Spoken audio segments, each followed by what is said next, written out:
Amici, ciao amici di Facebook, del tubo, di tutti i social network. Ecco, vedi? Amici, oggi, amici, state attenti, Amici, state attenti perché oggi parliamo di una cosa molto interessante, anzi, interessantissima. Oggi parliamo, cari amici, guardate qua, questa qua, allora, questo arranger, questo qua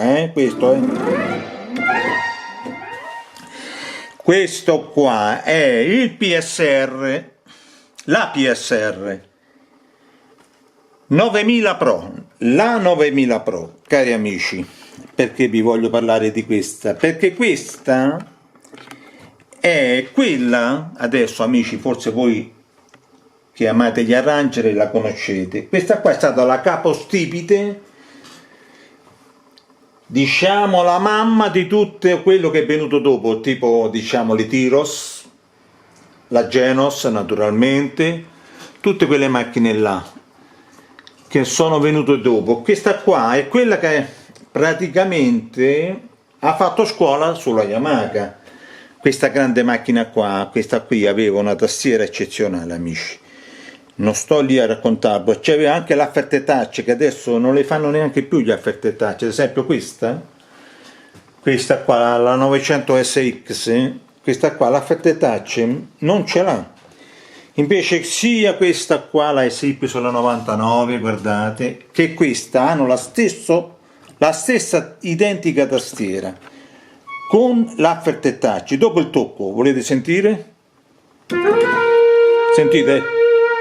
Vedi, entra in funzione il vibrato. Capito? Avete sentito? Sentite? Sentite? Grande tastiera. Ad ogni modo, amici, un giorno farò un bel tutorial su questa tastiera, perché ho visto che su YouTube non c'è un granché su questa 9000 Pro.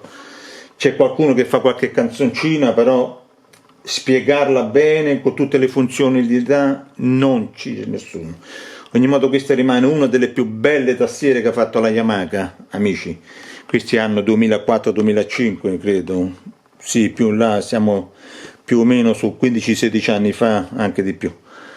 Quindi amici, parleremo di questa grande macchina. Adesso io ho registrato qua, speriamo che non mi faccia del caos. Vediamo se funziona. Certo che funziona.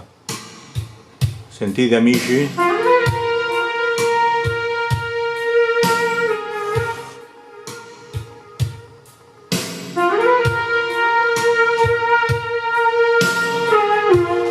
Bene amici, allora la tastiera l'abbiamo vista, è questa, la 9000 Pro in tutto il suo splendore, amici. Questa è una grande macchina, veramente una grande macchina, tasto semipesato, quindi il tasto, amici, è qualcosa di eccezionale su questa tastiera, una delle più belle tastiere con il tasto semipesato. Non ne fanno più di questi qua, perché sono tastiere che logicamente costavano, per fare il tasto semipesato e l'after touch, amici, costava molto. Quindi adesso in questi ultimi tempi vanno sempre a ribasso, quindi non c'è più il tasto di una volta, cari amici. Ad ogni modo è una grande macchina, una vera grande macchina. Certo, se avessero fatto la 900 SX col tasto come la 9000 Pro sarei stato contento, però amici, purtroppo non si può avere tutto. Bene amici, chiudo qua il tutorial, poi ne parlerò un giorno di questi, parlerò degli arranger in modo più dettagliato. Ciao amici, ci vediamo, buone vacanze, buone ferie per chi ancora sta in ferie. Ciao!